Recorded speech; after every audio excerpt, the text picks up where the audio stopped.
Hi, welcome to Serin's kitchen. இன்றைக்கி நம்ம கிச்சனில் ஒரு சூப்பரான எல்லாருக்குமே ரொம்ப பிடிச்ச ருசியான ஒரு குழம்பு. என்ன குழம்புனா மீன் குழம்பு. மீன் குழம்புனாலே எல்லாருக்குமே ரொம்ப பிடிக்கும். நான்வெஜ் சாப்பிட்றவங்களுக்கு மீன் குழம்பு அப்படின்னாலே ரொம்ப விரும்பி சாப்பிடுவாங்க. அந்த மாதிரியான ஒரு மீன் குழம்பு தான். அதுவும் 10லேருந்து 15 பேர் சாப்பிடக்கூடிய அளவுக்கு மீன் குழம்பு செய்ய போகிறோம்.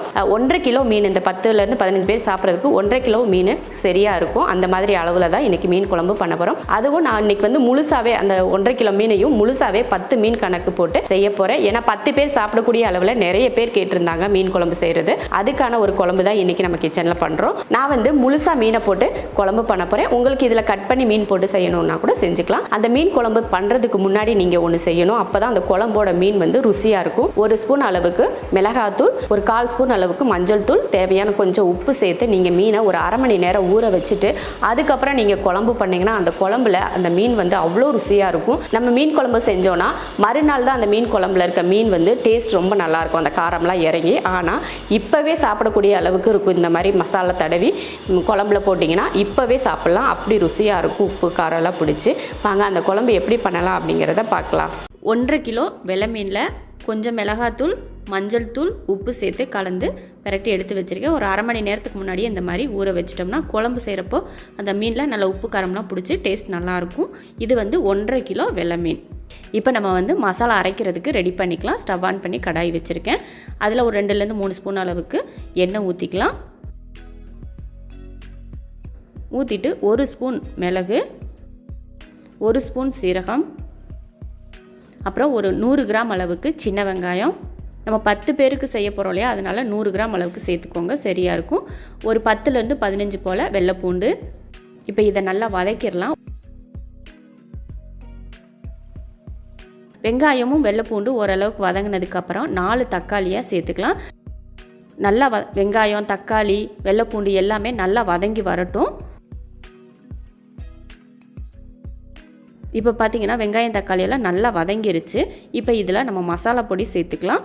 மல்லித்தூள் ஒரு 5 ஸ்பூன் அளவுக்கு சேர்த்துக்கலாம்.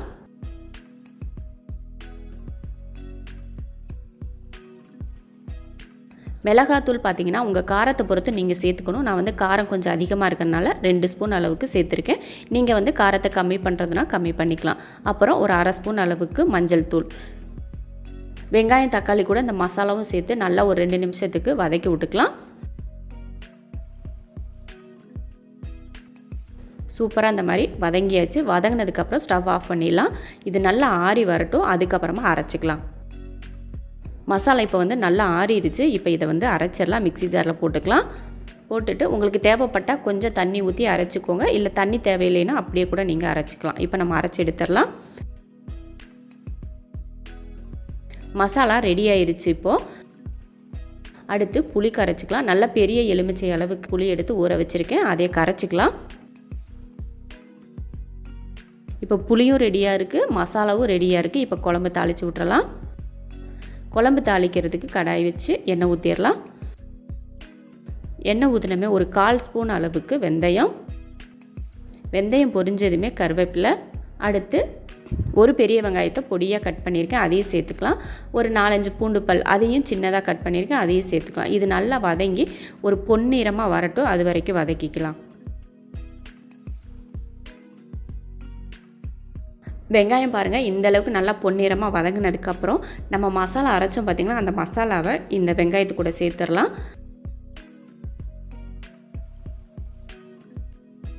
மசாலா சேர்த்ததுக்கப்புறம் ஒரு 2 நிமிஷத்துக்கு நல்லா அந்த மசாலாவை எண்ணெயில் வதக்கி விட்டுக்கலாம். வதக்கினோம்னா அந்த மசாலா நம்ம குழம்பு வெந்து வரப்போ நல்லா எண்ணெய் பிரிஞ்சு வரும், அதுக்காக தான். இப்போ நல்லா 2 நிமிஷம் வதக்கினதுக்கப்புறம் நம்ம புளி கரைச்சி வச்சோம் இல்லையா, அந்த புளியை இப்போ சேர்த்துக்கலாம்.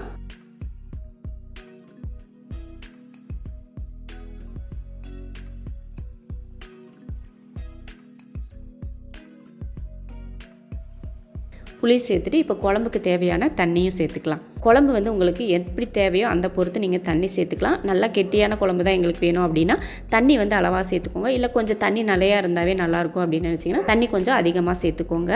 இப்போ தேவையான அளவுக்கு உப்பு வந்து பார்த்துட்டு சேர்த்துக்கோங்க. ஏன்னா நம்ம மீன்லையும் உப்பு தடவி தான் ஊற வச்சுருக்கோம், அதனால் உப்பை வந்து பார்த்துட்டு சேர்த்துக்கலாம். தண்ணி உப்பெல்லாம் சேர்த்தாச்சு. கலந்து விட்டதுக்கப்புறம் நல்லா மூடி போட்டு ஒரு 10 நிமிஷத்துக்கு நல்லா வேக விட்டுறலாம் அந்த மசாலா. 10 நிமிஷத்துக்கு அப்புறம் பார்த்திங்கன்னா குழம்பு வெந்து நல்லா எண்ணெய் பிரிஞ்சு வர ஆரம்பிச்சிருச்சு. இந்த டைமில் நம்ம மீன் சேர்த்துக்கலாம். நம்ம மீன் மசாலா தடவி வச்சுருக்கோம் அந்த மீனை ஒன்றா இதில் எடுத்து சேர்த்துக்கலாம். மொத்தமாக கொட்ட வேணாம், தனித்தனியாக ஒன்றா எடுத்து போடுங்க. கரெக்டாக 10 மீன் இருக்குது இந்த மீனில். ஒவ்வொரு மீனுமே நம்ம கட் பண்ணாமல் முழுசாகவே தான் சேர்த்துக்கிறோம். ஏன்னா அந்த மீன் வந்து பார்க்குறதுக்கு ஓரளவுக்கு மீடியம் சைஸில் இருக்கிறதுனால முழு மீனாகவே சேர்த்துட்டா குழம்பு நல்லாயிருக்கும் அப்படின்றதுக்காக, பார்க்குறதுக்கும் நல்லாயிருக்கும் அப்படின்றதுக்காக நான் முழு மீனாகவே சேர்த்துட்டேன். உங்களுக்கு தேவைன்னா நீங்கள் மீனை கட் பண்ணி கூட நீங்கள் சேர்த்துக்கலாம். மீன் போட்டதுக்கப்புறம் லைட்டாக கலந்து விட்டுட்டு இப்போ மூடி போட்டுடலாம். அடுப்பை சிம்மில் வச்சுட்டு ஒரு 5 நிமிஷத்துக்கு நம்ம குழம்ப வேக வச்சுக்கலாம்.